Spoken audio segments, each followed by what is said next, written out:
अस्सलाम वालेकुम नाज़रीन, आप देख रहे हैं प्रोग्राम गोया और मैं हूं अरसलान खालिद। आज के प्रोग्राम में हम इस वक्त जो एक ऑन गोइंग पेंडेमिक सिचुएशन है जिसका हमें सामना है, मैं चाहूँगा उस पर हम बात करें और बिलखसूस उन तमाम एस्पेक्ट्स को हम कवर करें जहाँ पर बहुत सारे मिथ्स हैं, बहुत सारी रियलिटीज़ हैं, फिर हकीकत क्या है, कितनी पेशरफ्त हो चुकी है इसकी वैक्सीन तैयार करने के लिए, और फिर एक तरफ ये कहा जा रहा है कि इसकी वैक्सीन अगर तैयार भी हो गई तो ये वायरस ख़त्म नहीं होगा, ये वायरस हमारे दरमियान ही मौजूद रहेगा।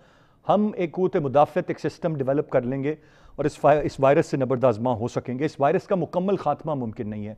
कहीं पर जो एंटी प्लाज्माज हैं उनकी बात की गई है कि वो एक इस मसले का हल है, कुछ कामयाब तजर्बे भी किए गए हैं।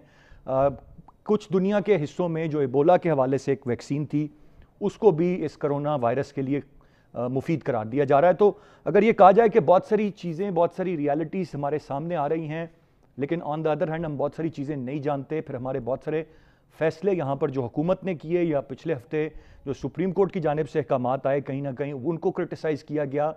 तो ये तमाम तर चीज़ें हैं। मैं चाहूँगा जितनी भी रियलिटीज़ या मिथ्स या जो भी हकायक के सारे वायरस से अटैच्ड हैं, हम उन पर आज के प्रोग्राम में ज़रा बात करें। और फिर ये जो एक माजरा हम सुनते हैं कि जी सरकारी लैब से पॉजिटिव आ गया, प्राइवेट लैब से नेगेटिव आ गया, फिर एक और प्राइवेट लैब से पॉजिटिव आ गया, ये सारा मामला क्या है और इसके पीछे रियलिटीज़ क्या है। और फिर मैं चाहूँगा उन लोगों का भी हम तस्करा करें जो सिरे से इस पूरे के पूरे वायरस को एक हकीकत ही नहीं मानते और वो अपना लाइफस्टाइल और ज़िंदगी उसी तरह गुजार रहे हैं, वो इसको एक साजिश करार देते हैं।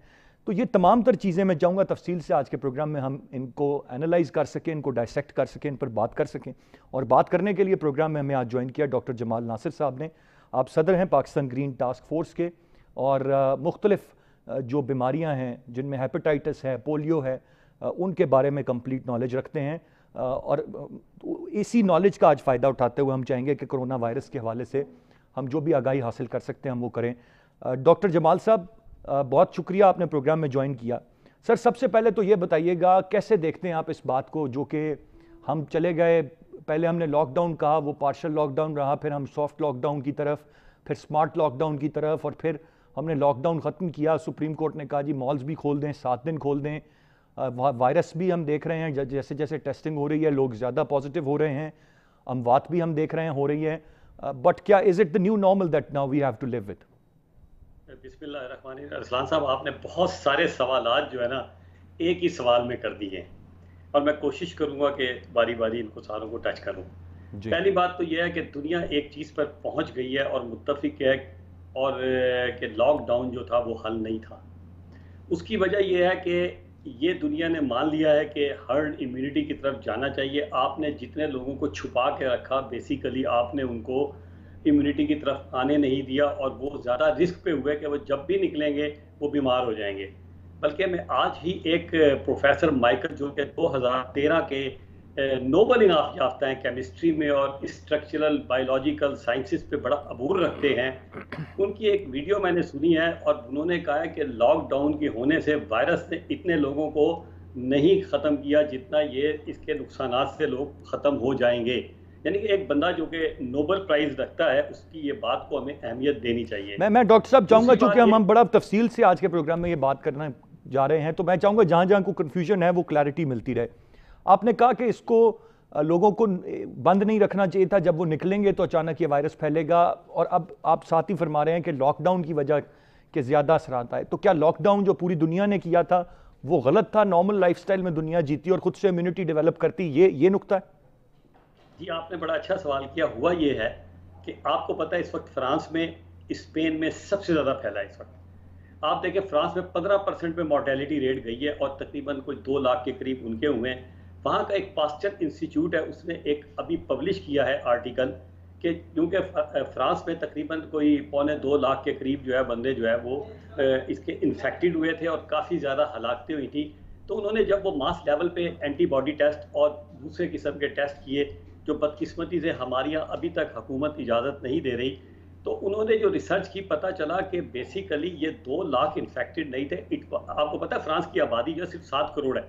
उन्होंने कहा कि तकरीबन 28 लाख लोग जो थे वो इस वायरस से इन्फेक्ट हो चुके थे और ये 28 लाख में ज़्यादा तादाद उन लोगों की थी जिनको कोई सिम्टम नहीं आए थे और उनको अचानक पता भी नहीं चला या बहुत मामूली खांसी नज़ला हुआ। तो इसका मतलब ये है कि फ्रांस में भी 5% ऑफ द पॉपुलेशन इन्फेक्ट हो चुकी थी। इसी तरह फिर उन्होंने स्पेन में भी यही किया। स्पेन की आबादी आपको पता है कि तकरीबन 4.5-5 करोड़ है। वहां पता चला कि जो एक्चुअल फिगर ये 2 लाख के करीब दे रहे हैं, वो 24 लाख बंदे इन्फेक्ट हो चुके थे। इसका क्या मतलब है कि 22 लाख लोग वो हैं जिन्हें पता ही नहीं चला। तो जब आप इन फिगर को रख के मॉर्टेलिटी रेट को लेके आते हैं तो वो 0.2-0.3% पे इवन स्पेन और फ्रांस में बनती है। फिर स्वीडन में एक प्रोफेसर जॉहन है, उन्होंने एक बड़ी ज़बरदस्त स्टडी की कि स्वीडन दुनिया का एक वाहिद मुल्क है जिसने लॉकडाउन की मुखालफत की। उन्होंने अपने मुल्क में कोई चीज़ को बंद नहीं होने दिया, स्कूल, कॉलेज, दफ्तर, शॉपिंग मॉल, हर चीज़। उन्होंने कहा लोगों को अंदर इम्यूनिटी पैदा होने दें क्योंकि ये वायरस ख़त्म नहीं होगा जी। बहुत दुनिया ने उनको क्रिटिसाइज किया और अभी तक आप देखें कि 3.5-4 महीने में उनकी तादाद कोई 30-40 हज़ार के दरमियान ही बनती है। और मरने वाले अगरचे मॉर्टेलिटी उनकी थोड़ी सी ज़्यादा हुई, लेकिन जब ये डॉक्टर साहब जॉहन जिन्होंने रिसर्च की तो पता ये चला कि वहाँ 5 लाख के करीब यानी कि लोग इन्फेक्ट हो चुके थे। इसका मतलब ये हुआ कि 5 लाख लोग वो थे जिनमें इम्यूनिटी खुद ब खुद डेवलप हो गई। वो क्यों हो गई? उन्होंने हर्ड इम्यूनिटी का कंसेप्ट दिया कि लोगों को आस्ता आस्ता खोलो, क्योंकि हर्ड इम्यूनिटी में ये होता है जब वायरस बाहर निकलता है तो वो आस्ता आस्ता लोगों की उनके मैं डॉक्टर जमाल साहब एक नुक्ता है फिर यहाँ पर एक तो बात कि lockdown was not the right solution. Do you agree with that? I am 100% agree at least. अच्छा, मुझे फिर एक बात बताइए, आप कुछ हवाले दे रहे हैं, अब चाहे मेडिकल एक्सपर्ट्स पाकिस्तान से लेके और बड़े बड़े ब्रेन्स जो हैं जो इन तमाम तर वायरसेस को समझते हैं वो पूरी दुनिया में हैं, अक्रॉस द ग्लोब हैं। हम तो एक तरक्की पजीर मुल्क हैं, तरक्की याफ्ता ममालिक हैं, लेकिन हमारे यहाँ भी बहुत आला जहन मौजूद हैं। वो सब के सब गलत थे और तमाम ममालिक, मेजॉरिटी ऑफ द कंट्रीज एक गलत काम करते रहे, गलत फैसला करते रहे। किसी ने इस दूसरी लाइन पे नहीं सोचा, इसकी क्या वजह? देखिए, मैंने अभी गलत का लफ्ज़ इसलिए नहीं कहा, जाहिर है उनको तो मैं मुकाबला नहीं कर सकता। जाहिर है मैं एक बहुत उनके मुकाबले छोटा सा आदमी हूँ और बहुत छोटा सा डॉक्टर हूँ, वो बहुत बड़े रिसर्चर हैं। लेकिन उस वक्त जो उन्होंने फैसले किए ना, क्योंकि वायरस इतनी तेज़ी के से आया कि उन्होंने अपने हिसाब से ठीक फैसले किए। उस वक्त वायरस का कुछ पता नहीं था ये क्या करने जा रहा है, क्या हो रहा है। लेकिन वक्त के साथ साथ कम अज़ कम पाकिस्तान के अंदर, मैं अब पाकिस्तान पे आना चाह रहा हूँ कि कम अज़ कम पाकिस्तान में हमें ये पता चला कि ये वायरस वो वायरस नहीं था जो आपका यूरोप में आया, जो आपका चाइना में आया। क्योंकि आप देखें कि अताउर रहमान साहब के वालिद साहब का जो इंस्टीट्यूट है, जमीलुर रहमान इंस्टीट्यूट, वहाँ उन्होंने वायरस पे स्टडी की। पता चला कि ये जो वायरस पाकिस्तान में आया था, 8 से 9 जगह उसमें म्यूटेशन हो चुकी थी। और अब तो एक और रिसर्च हो रही है कि हर वायरस जो जिस मुल्क में जा रहा है उसमें म्यूटेशन हो रही है और हर वायरस हर मुल्क के हिसाब से दूसरी तरह बिहेव कर रहा है। आप एक और देखें कि ये जितने मुल्क हैं हमारे सार्क के, तकरीबन 2.25 और 2.5 अरब की आबादी है। इनमें अब तक कितने केस हुए हैं? 3.5 महीने 3 महीने में 1,70,000 केस हुए और मरने वालों की तादाद मेरा नहीं ख्याल कोई 5,000 से ज़्यादा है। इसी तरह आप गल्फ कंट्रीज़ में चले जाएं जहां बहुत अच्छा लॉकडाउन हुआ, फिर उन्होंने खोला।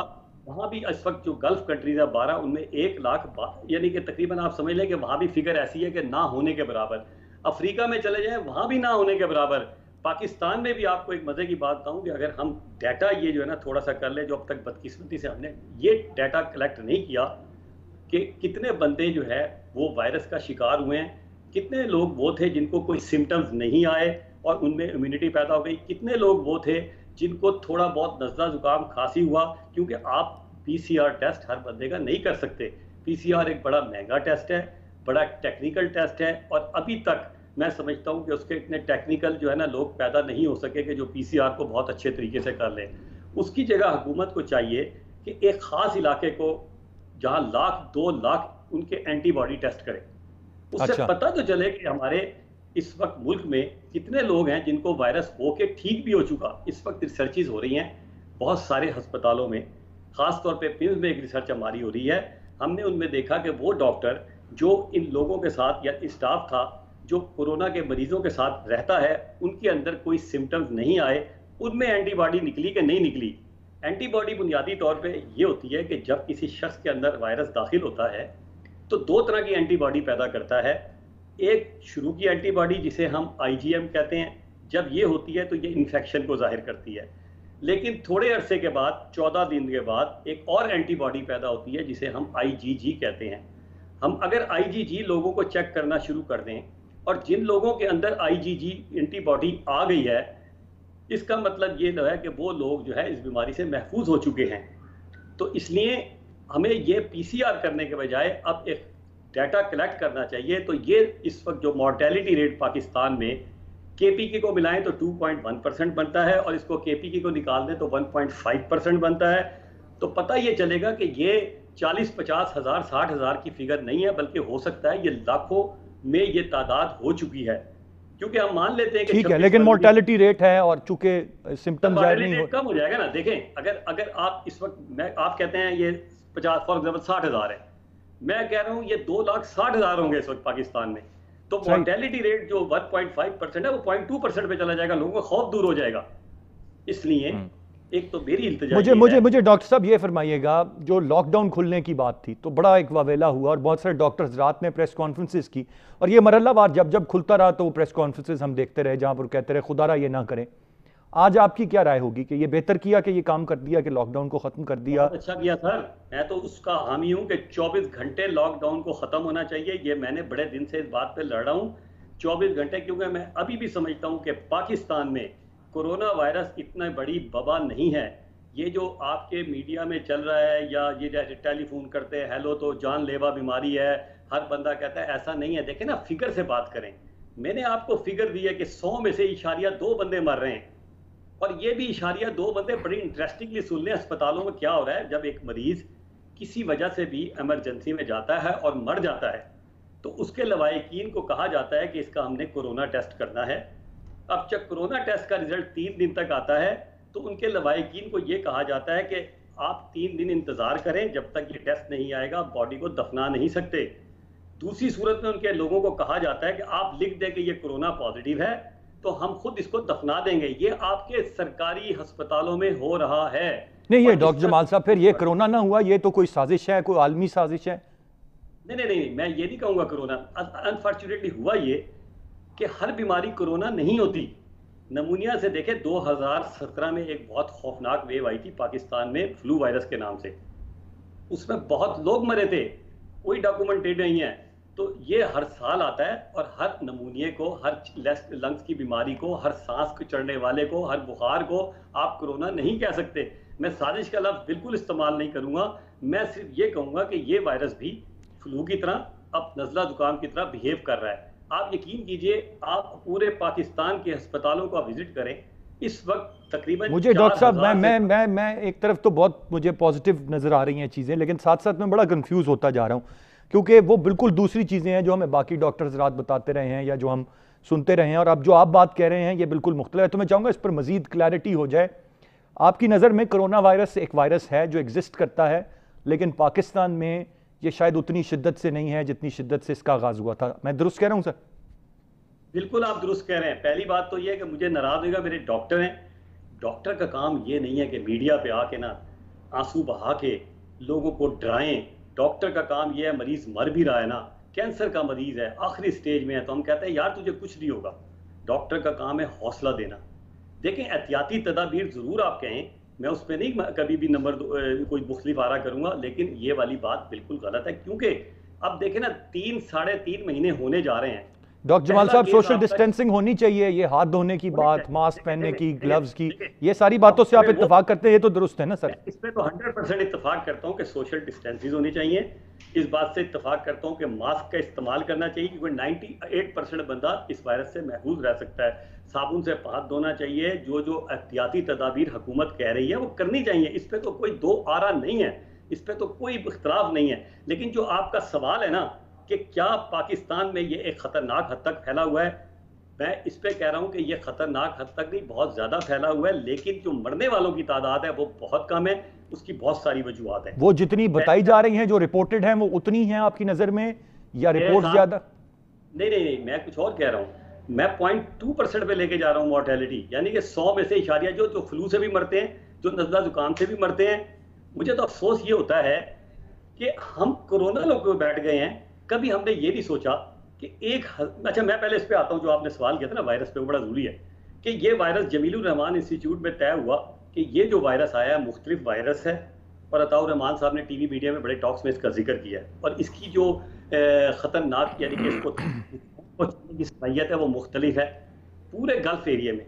दूसरा, आप देखें अमेरिका में भी रिसर्च हो रही है कि BCG वैक्सीनेशन पे काम हो रहा है कि ये क्योंकि जो सार्क के लोग हैं, इवन जापान, कोरिया और सिंगापुर, ये तमाम वो ममालिक है जहाँ BCG यानी टीबी की वैक्सीनेशन की जाती है।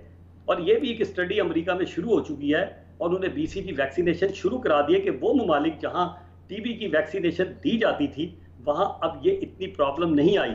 इसी तरह वो तमाम ममालिक, अफ्रीका को देख लें जहाँ मलेरिया बहुत कॉमन था, और इवन हमारा पूरा कंट्री देख लें, अरब कंट्री देख लें, अफ्रीका में इस वक्त आप देखें 70,000 भी केस नहीं हुए, यानी कि, और मरने वालों की तादाद भी कोई 2,000 है, हालांकि दुनिया में फैला हुआ है ना जी। फिर एक और अपनी फिगर आप ठीक करें। अच्छा, फिर उसके बाद ये हुआ कि आपको याद होगा कि बड़ा क्रिटिसाइज किया गया ट्रंप को, जब उन्होंने एक डॉक्टर विलियम ब्राइन थे, उन्होंने जब एक स्टेटमेंट दी और ट्रंप साहब खड़े हुए थे। वो अमेरिका के प्रेसिडेंट हैं, किसी आम मुल्क के प्रेसिडेंट नहीं है। वो बात बड़ा मतलब जो भी है साइंटिस्ट से करते हैं। उन्होंने कहा कि temperature and humidity will play an important role. आप देखें पाकिस्तान, जितनी मैंने आपको मुल्क गिनवाए हैं, इनका टेम्परेचर भी मुख्तलिफ है, इनकी ह्यूमिडिटी भी मुख्तलिफ है। और चौथी बात यह कि ये जो हमारा ख़ास तौर पे गल्फ़ के, ये पाकिस्तान के सार्क के लोग हैं, इनकी ह्यूमिडिटी लेवल देखें ना, गंदा पानी ये लोग पीते 80%, ग़िज़ाएँ हमारी 80% ख़राब मिलती हैं, और यानी कि वैक्सीनेशन होती है अपनी जगह, तो इम्यूनिटी हमारी इतनी ज़्यादा माशाल्लाह हो चुकी है बीमारियों के साथ कि हमें ये वायरस इतना नुकसान नहीं पहुंचा रहा। ठीक है, मैं डॉक्टर जमाल साहब जो एक और चीज़ जो आपने कही थी, मैं उस पर आना चाहूँगा। आपने कहा था कि हो ये रहा है कि अगर किसी की किसी भी वजह से मौत हो रही है तो कहा जा रहा है उसको सरकारी अस्पतालों में कि 3 दिन तक तदफीन नहीं होगी, क्योंकि कोरोना टेस्ट होगा और कोरोना टेस्ट के बाद जो है तदफीन इसकी हो पाएगी। लेकिन अगर जो लवाकिन हैं वो ये कह दें कि तस्लीम कर लें कि ये कोरोना ही था, तो फिर फ़ौरन डेड बॉडी हैंड ओवर भी हो जाएगी या शायद तदफीन भी हो जाएगी। अब ये तो सवाल जन्म देता है कि ये तो फिर शायद सब मिले हुए हैं, को बहुत बड़ी साजिश का हिस्सा है, जानबूझ के नंबर ऑफ केसेस बढ़ाने हैं, इसलिए ये सब कुछ हो रहा है। नहीं, इसको आप दूसरे एंगल से लें। वो इस एंगल से मैं ले रहा हूँ कि वो उनकी नीयतें ख़राब नहीं है, शायद वो सिर्फ इसलिए चाह रहे हैं कि कोरोना, क्योंकि पहले ही आपको पता है पूरे मुल्क में इतना खौफ फैला हुआ है, एक एहतियाती तदाबीर है, अभी SOP बने हुए हैं, हुकूमत ने एक SOP बना दिया है, क्योंकि एक मरीज जो आया है अचानक और जो मर गया, इसको देखें जब तक सबूत ना हो जाए कि ये कोरोना था या नहीं था, बड़ा मुश्किल है कि इसको कहना कोरोना। तो वो अपने हिसाब से जो डॉक्टर्स हैं या अस्पताल के लोग हैं वो अपनी SOP को फॉलो कर रहे हैं। अब प्रॉब्लम ये आ रही है, वो डॉक्टर भी अपनी जगह ठीक कर रहे हैं कि वो चाहते हैं कि अगर कोरोना का मर गया था बंदा तो फिर उसके घर वालों को चेक किया जाए, उस इलाके को चेक किया जाए, तो अप्रोच उनकी भी गलत नहीं है। लेकिन हो क्या रहा है कि जिसका मरता है वो तो कहता है यार मैंने दफनाना है तो मेहरबानी फरमाएं, तो वो फिर आइसोलेट करते हैं। तो इसमें नीयत किसी की ख़राब नहीं है, ऐसे ही मैं कह दूँ, ये एहतियाती तदाबीर है जिसको अब हमें तब्दील कर देना चाहिए। क्योंकि अभी मैं फिर आपको बता रहा हूँ, डॉक्टर बिलाल का मैं अमेरिका से एक इंटरव्यू सुन रहा था, उनसे सवाल किया गया कि जो लोग मर जाते हैं तो आप इनका क्या कर रहे हैं। हमारे यहाँ तो एक खौफ है ना जी, बड़ा जो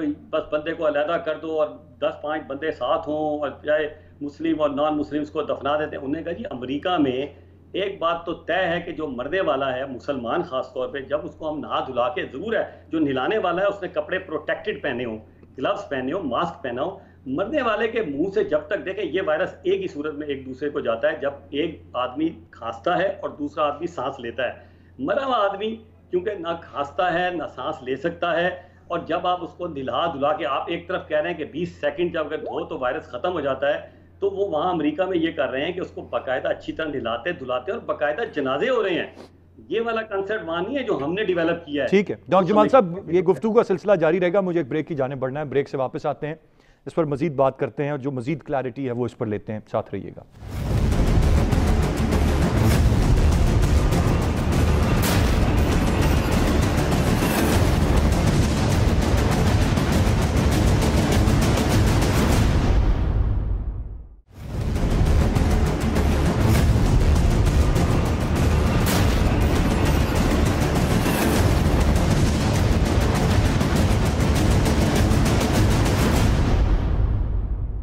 जी वेलकम बैक। डॉक्टर जमाल साहब, आपसे काफ़ी दिलचस्प गुफ्तगू जो पहले हाफ में भी हुई। सवाल ये है कि हमने बहुत सारी चीज़ों में शायद परसेप्शंस नहीं हैं, बहुत सारी चीज़ें गलत हैं। ये अगर डॉक्टर जमाल नासिर इस बात को जानते हैं तो ये बात क्यों नहीं आला सतह तक पहुंचती? बाकी डॉक्टर हजरात के साथ भी आप राब्ते में रहते होंगे कि भाई आए हम इस पर ये बयानियाँ पेश करें जो इस वक्त आप मेरे साथ इस प्रोग्राम में शेयर कर रहे हैं, क्योंकि जो सरकार का बयानिया है, जो बातें हैं वो बिल्कुल मुख्तलिफ हैं, जिनमें से बहुत सारी बातों से आप इत्तेफाक नहीं करते। ये बात आपकी और साथियों से भी होती?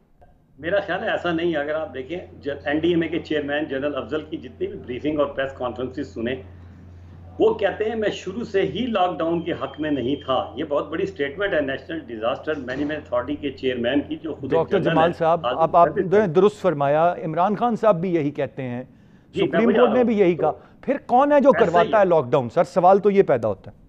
सर, लॉकडाउन हो चुका, वो इतना पॉलिटिकल प्रेशर पड़ा।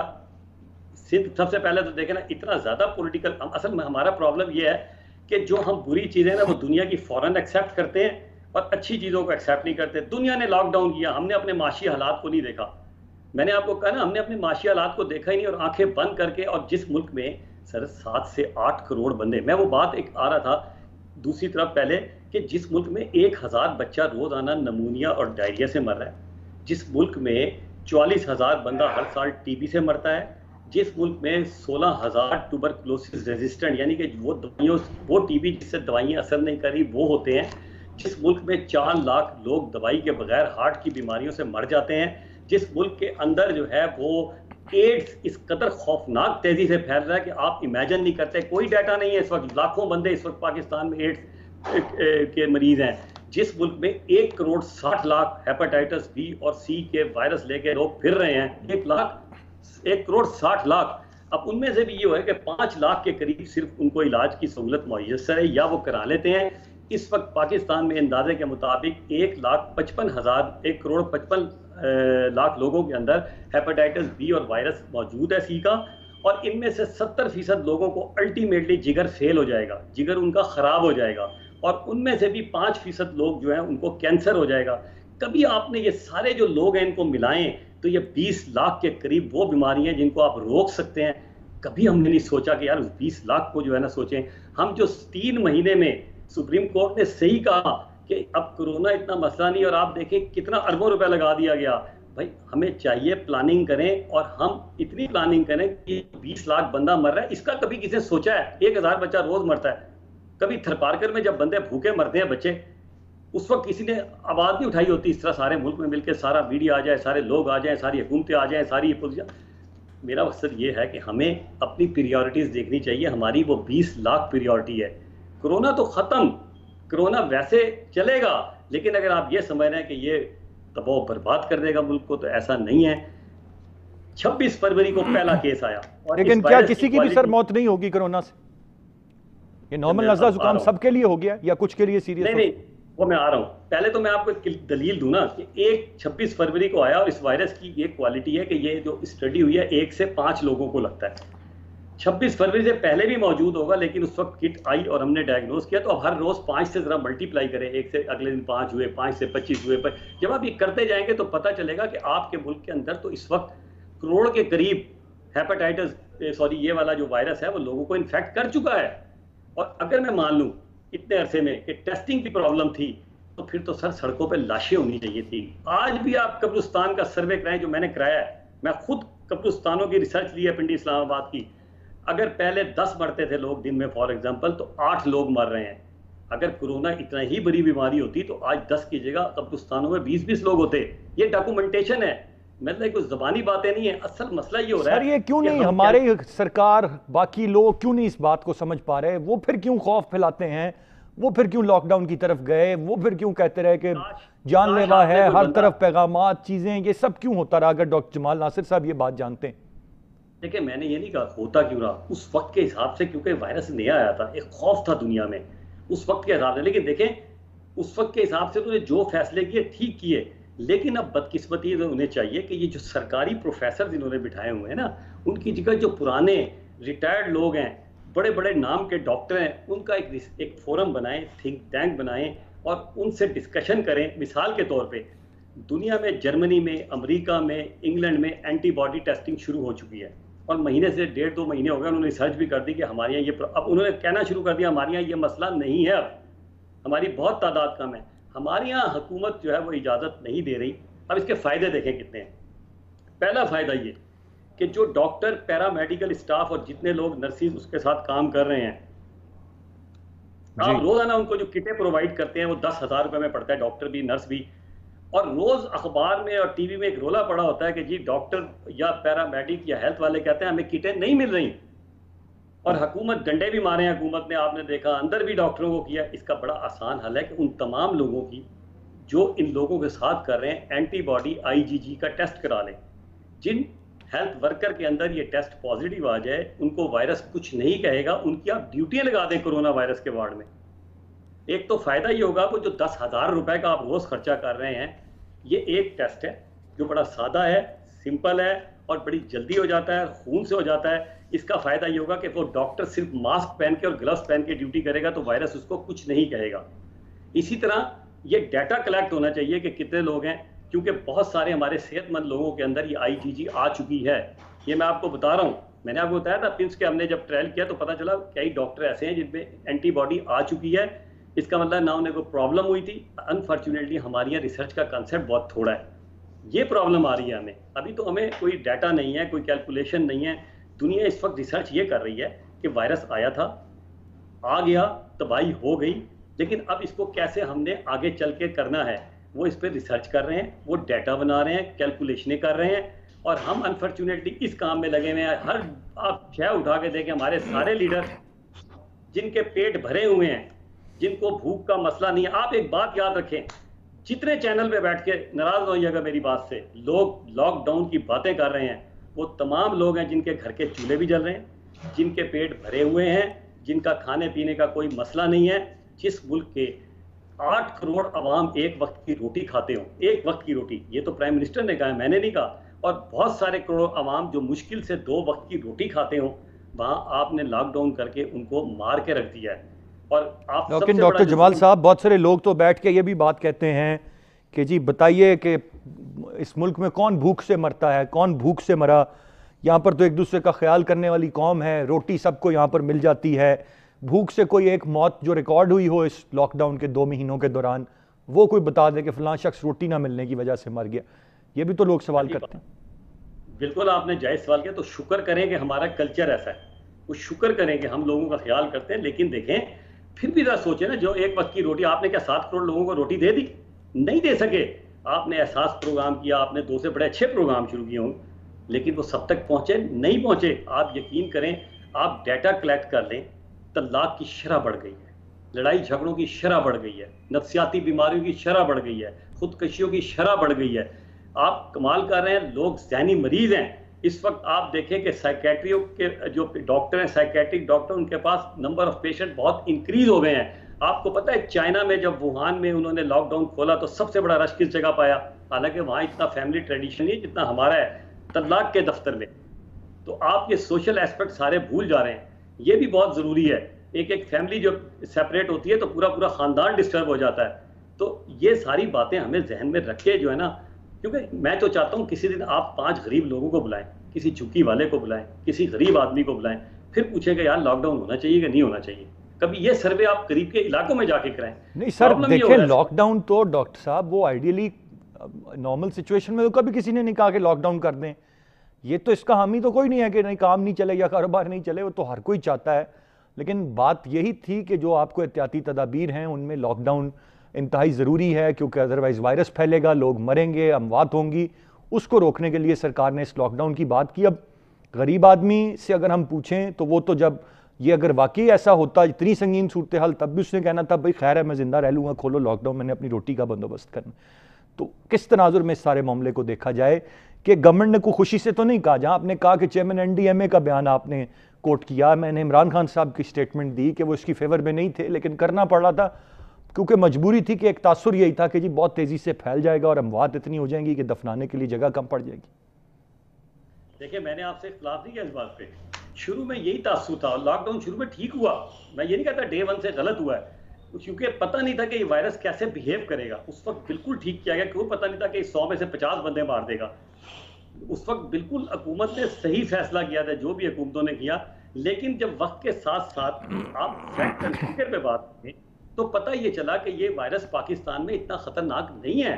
ये भी फ्लू वायरस की तरह है, ये भी आम नज़ला जुकाम की तरह है, और ये बिहेव भी ऐसी कर रहा है। यकीन कीजिए आप सर, देखें आपको मैंने फिगर दी थी कि जहाँ 1000 बच्चा मर रहा है, अगर 30 बंदा मर रहा है, और वो भी यकीन करें नमूनिया से इससे हर साल ज़्यादा मरते हैं। आपको पता है फ्लू वायरस का जो मॉर्टेलिटी रेट है दुनिया में 1% है।